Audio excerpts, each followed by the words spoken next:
Did you know that it is estimated that 50% of employees worldwide will need to modify their skills by 2025 to stay in their jobs?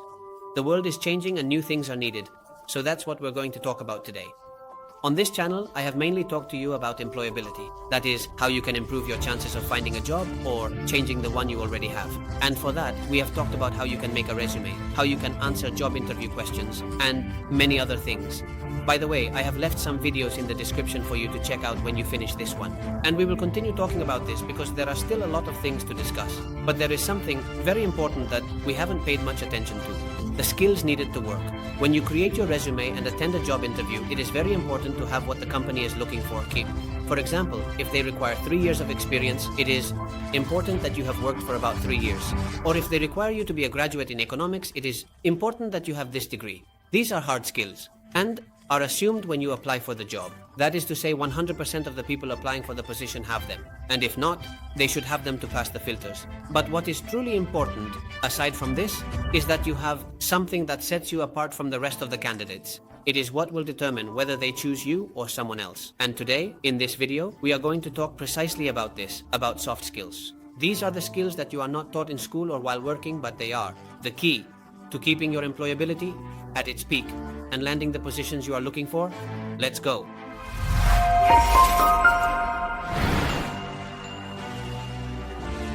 Hello, I am John Charles. I work in human resources and I am here to give you a hand. There are hundreds of professional skills and many of them already sound familiar to you.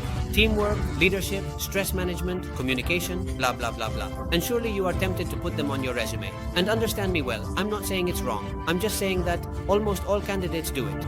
And if you are watching this video, what I want is for you to stand out, both in terms of resume screening and job interviews, because I am here to help you achieve your goals. So I'm going to tell you these things that are usually not mentioned. And if it's okay with you, I'm going to divide it into 2 parts because otherwise everything in one video would be too long and tedious.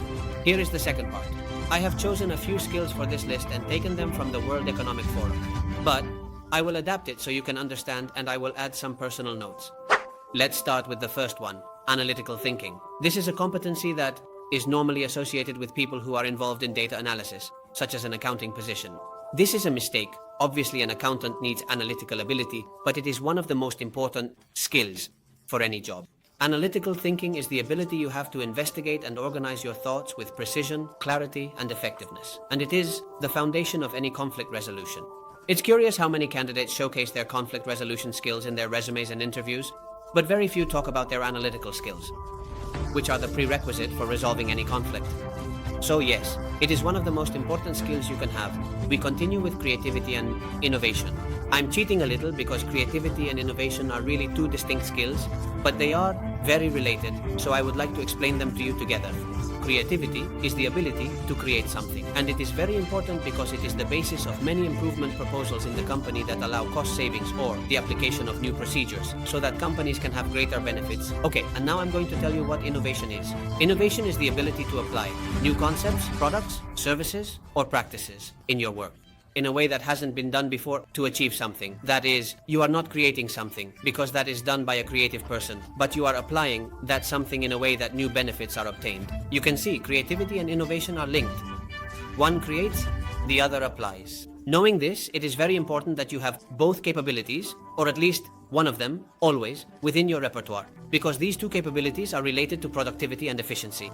Or in other words, with the ability to generate money or save money for a company, if you create or innovate, you are attractive to companies. The ability to learn. I've also seen this concept with a somewhat strange word, something like learnability. Fortunately, learnability. It is about the sharpness you have to learn new things. The higher your ability to learn, your learnability, the fewer efforts and resources you will need to learn. Until recently, and unfortunately many companies still do this, recruiters thought this way: you have skill A, so I hire you for task A. And that was it, nothing else was needed. But now, and increasingly in the future, the way companies think is as follows. You have the ability to learn A, so based on that, I hire you for task A, for B, for C, and in some time also for D. So, if you have a high ability to learn, you are much more profitable in the company for a much longer time. According to Jose Antonio Marina, people who are now entering the job market will have to update their knowledge between 10 and 14 times throughout their professional careers, due to the ever-changing market demands.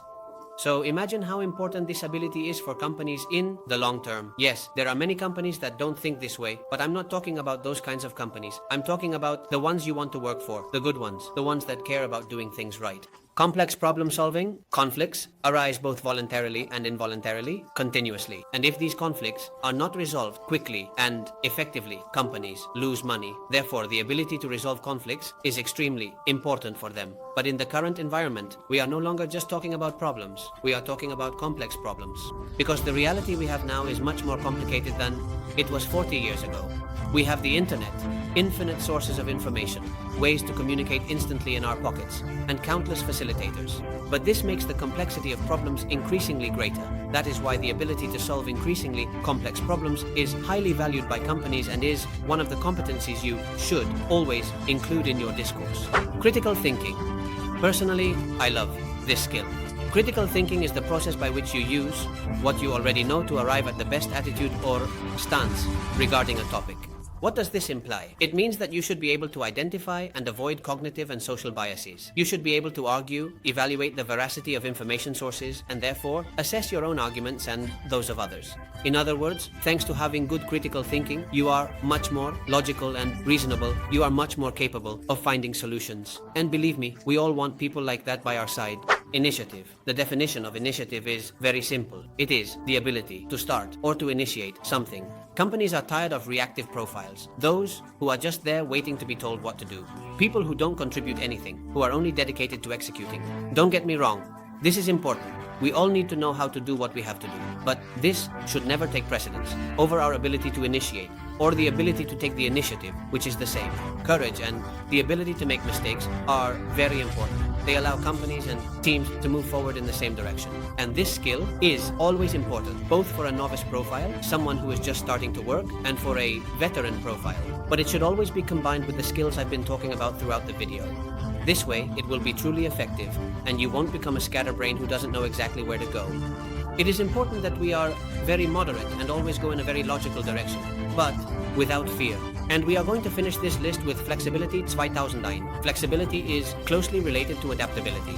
It is the ability to modify your own viewpoints and the way you act, based on the circumstances of the surrounding environment. For example, in situation A, you might tend to behave in manner B, but if you take into account the environment around you, you will be able to see many more ways to act, a much wider range of possibilities. And you will choose the one that is most suitable for that situation. For this reason, it is very important that this skill is related to the critical thinking I mentioned to you earlier. In fact, it is very difficult to understand flexibility without critical thinking, and it must also be very difficult to understand critical thinking if you are not flexible.